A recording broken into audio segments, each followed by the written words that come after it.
Have you ever stood in front of the mirror pinching that fat that just won't go away? That little belly roll, those love handles that don't shrink even with all the crunches in the world. It's frustrating because you eat right, you work out, but that specific area seems to have a mind of its own. And then someone comes along promising that doing 1,000 crunches a day will melt away your spot fat. Spoiler, it won't. But hold on, there are things you can do. The first thing you need to understand is that spot reduction doesn't exist the way everyone thinks. Your body doesn't choose to burn fat just from your belly because you did planks. When you lose fat, it comes off systemically, from your whole body, following a genetic order you don't control. It's like draining a pool. The water doesn't just leave from one corner because you want it to, it goes down evenly. Why then do some areas seem more stubborn? Because genetically, you store more fat there. Men typically concentrate it in the abdomen and lower back. Women in the hips, thighs, and arms. This comes from millions of years of evolution.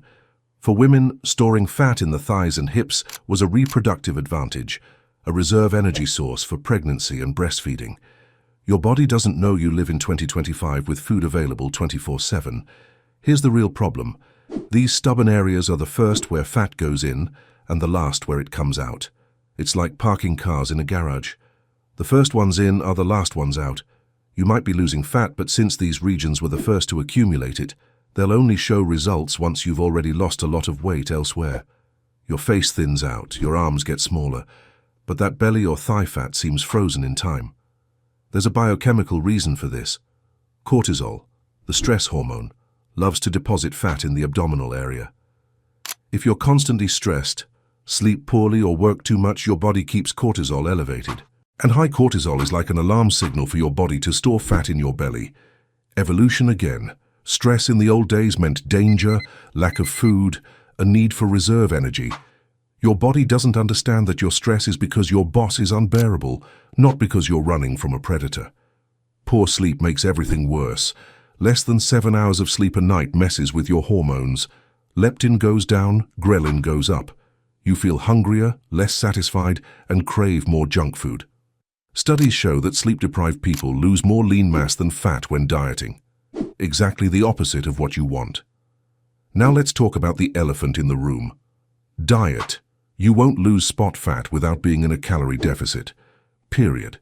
You can do every targeted exercise in the world. You can take every miracle supplement. If you eat more than you burn, that fat isn't going anywhere. But the title said, without diets, right?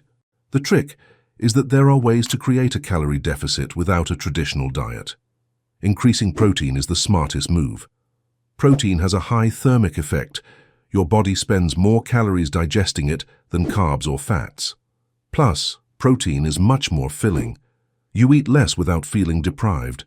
Studies show that increasing protein to 25–30% of your daily calories makes you naturally eat 400–500 fewer calories a day. Without counting macros, without weighing food. Just by prioritizing protein in every meal. Hydration matters more than you think. Water doesn't burn fat, but studies show drinking 500 milliliters of water temporarily boosts your metabolism by 24–30% for 60 to 90 minutes. It's not transformative, but over a year it adds up to hundreds of extra calories burned. Water also helps with satiety. Many people confuse thirst with hunger. Caffeine and green tea have compounds that slightly increase thermogenesis and fat oxidation. Green tea catechins and coffee caffeine can add up to 100 to 200 extra calories burned per day. Again, it's not miraculous, but over months it makes a difference. Just don't overdo it. Too much caffeine messes with sleep, and poor sleep sabotages everything. Ultra-processed foods are traps. They're hyper-palatable, designed to make you eat more. A combination of sugar, fat, and salt that hacks your brain. Studies show that people eating ultra-processed foods consume 500 more calories per day than when they eat real food, even if the available calories are the same. Your body doesn't register fullness the same way. Chewing slowly is a ridiculously simple and ignored technique. It takes 20 minutes for your brain to register that you're satisfied. If you devour a meal in 5 minutes, you'll eat way more than you need before the fullness signal arrives. Studies show that people who chew each bite 30 times Eat less and feel more satisfied. Chronic stress needs to be managed. Meditation, breathing, walking, anything that reduces cortisol. High cortisol not only deposits belly fat, but also increases food cravings. It's the hormone that makes you wake up in the middle of the night and raid the fridge. Alcohol is a silent saboteur. Each gram has 7 calories, almost as much as fat, and your body prioritizes metabolizing alcohol before anything else. While you have alcohol in your system, fat burning practically stops. Not to mention that alcohol lowers inhibition. You drink and suddenly you're eating everything in sight. Cold can help. Exposure to cold activates brown fat, a type of fat that burns calories to generate heat. Cold showers, cold environments, can slightly increase calorie expenditure. It's not a magic solution, but it's a tool. Some people burn 100 to 200 extra calories per day just by living in colder environments. Supplements like CLA, L-carnitine, thermogenics, most are overrated. Studies show minimal effects, usually less than 100 extra calories per day, and they come with side effects: anxiety, insomnia, rapid heartbeat, not worth the investment or the risk for most people. Liposuction and cryolipolysis are options for those who really want to remove localized fat permanently, but they only work if you're already lean. They are not treatments for obesity. They're for adjusting details on bodies that already have a low body fat percentage. And if you don't change habits, the fat comes back in other places. The hard truth is this: there is no shortcut. You can optimize hormones, increase NEAT, prioritize protein, sleep well, manage stress. All of that helps. But in the end, you need to be in a consistent calorie deficit for long enough, and the stubborn areas will be the last to go. Is it unfair? Yes, but it's biology. Your body doesn't care about your aesthetic preferences. Here's what really works. A moderate calorie deficit, 300 to 500 calories below maintenance.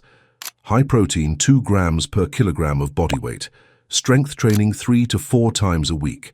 10,000 daily steps. 7 to 9 hours of sleep. Stress management. Patience. A lot of patience. Because it will take time.